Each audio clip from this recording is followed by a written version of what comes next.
Solve the following quadratic equations. X squared plus 3x minus 10 is equal to 0. Now a lot of you could probably factorise this very easily. So I'm going to show you this little algorithm which will help when you get a more difficult example like the next example. So we've got x squared plus 3x minus 10 is equal to 0. What we do is we write down the word product. Now the product we get taking the number in front of x squared, which is 1 in this case, times the last number, which is minus 10. Remember to take in account of the sign. So 1 times minus 10 is equal to minus 10.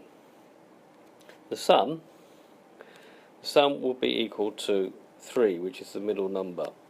Now you need two numbers, these are called the factors, whose product is minus 10 and whose sum is 3. With a little bit of trial and improvement, you could come up with minus 2 and 5. Let's just check that.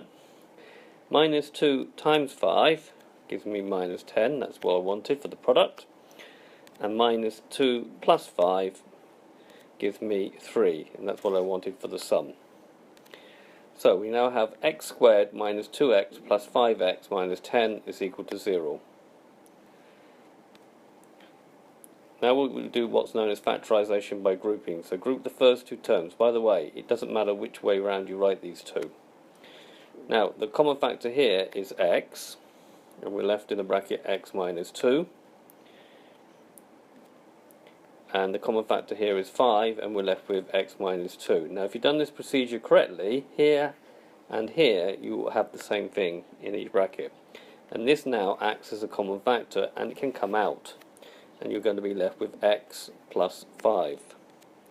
So we've got x minus 2, x plus 5 is equal to 0. We've now reduced the situation to a times b is equal to 0. So we can now say either x minus 2 is equal to 0, which means that x would be equal to 2, if we take the 2 on the other side, or x plus 5 is equal to 0, which means that x would be equal to minus 5. So the final answer for this question is x is equal to 2 or x is equal to minus 5. In the next video I'll show you a more difficult example where the number in front of x squared is no longer 1.